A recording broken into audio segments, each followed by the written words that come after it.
Assalamualaikum warahmatullahi wabarakatuh. Saya Ramadini Adera Ramanik dengan BP 2010-54-2018, jurusan Ekonomi Pembangunan Kampus 2 Payakumbuh, Universitas Andalas.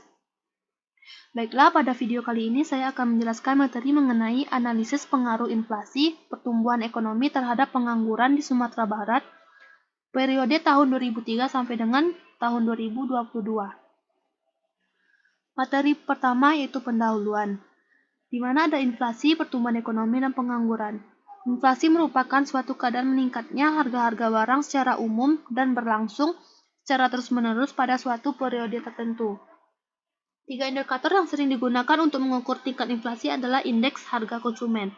Selanjutnya, pertumbuhan ekonomi, di mana indikator dari pertumbuhan ekonomi yang digunakan adalah PDRB.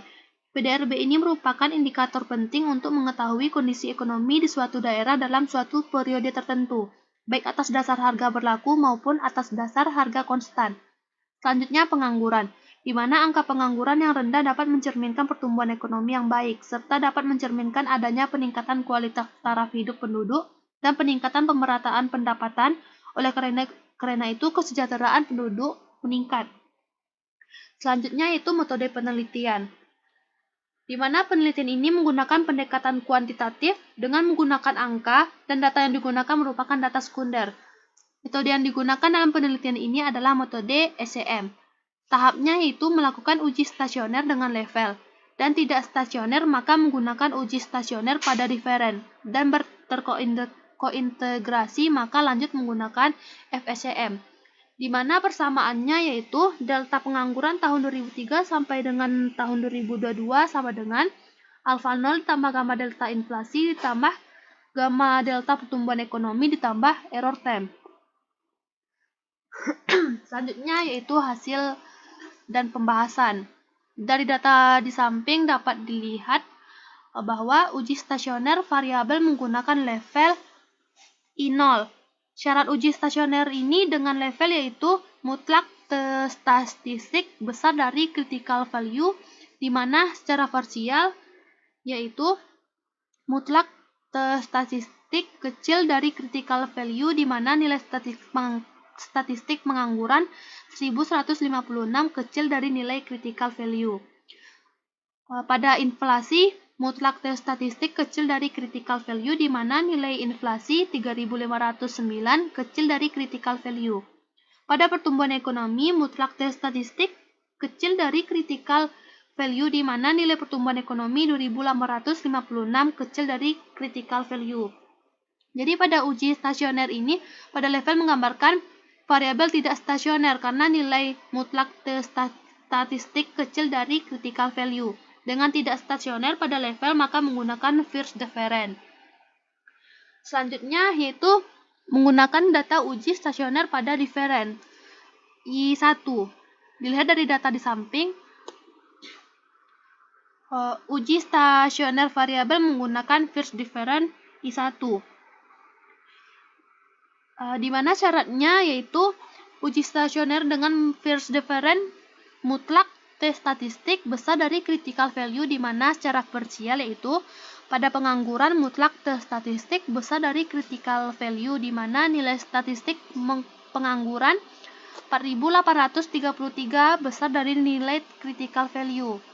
Selanjutnya pada inflasi, mutlak statistik besar dari critical value, di mana nilai inflasi 6591 besar dari critical value. Pada pertumbuhan ekonomi, mutlak statistik besar dari critical value, di mana nilai pertumbuhan ekonomi 5959 besar dari critical value.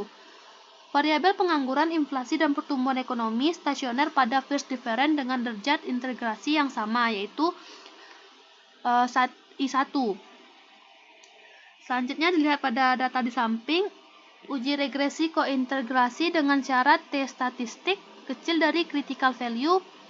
Jadi pada tabel samping nilai T statistik sebesar minus 3544 lebih besar critical value. Maka H0 diterima atau ketiga variabel berkointegrasi. Pada tabel uji ECM dilihat dari nilai egresit yaitu sebesar minus 0,654, berarti terdapat hubungan jangka pendek. Tabel samping adalah menggambarkan uji kointegrasi menggunakan Johansen test. Hasil uji Johansen test menunjukkan kointegrasi pada rank 2, di mana rank statistik sebesar 1183 lebih kecil dari nilai critical value 3,76, sehingga H0 diterima dan terdapat kointegrasi. Jadi kesimpulannya, penelitian ini dilakukan agar dapat mengetahui pengaruh pengangguran terhadap inflasi dan pertumbuhan ekonomi di Provinsi Sumatera Barat, di mana penelitian ini menggunakan model ECM, dan hasil dari estimasi ECM adalah pengaruh inflasi sebesar 0,548 besar dari 0,05, sehingga inflasi positif tidak signifikan mempengaruhi pengangguran dan pertumbuhan ekonomi sebesar 0,301 besar dari 0,05, sehingga berpengaruh negatif tidak signifikan mempengaruhi pertumbuhan ekonomi. Sekian materi dari saya, semoga apa yang saya sampaikan tadi bermanfaat bagi kita semua. Kalau ada kata-kata yang salah, saya mohon maaf. Assalamualaikum warahmatullahi wabarakatuh.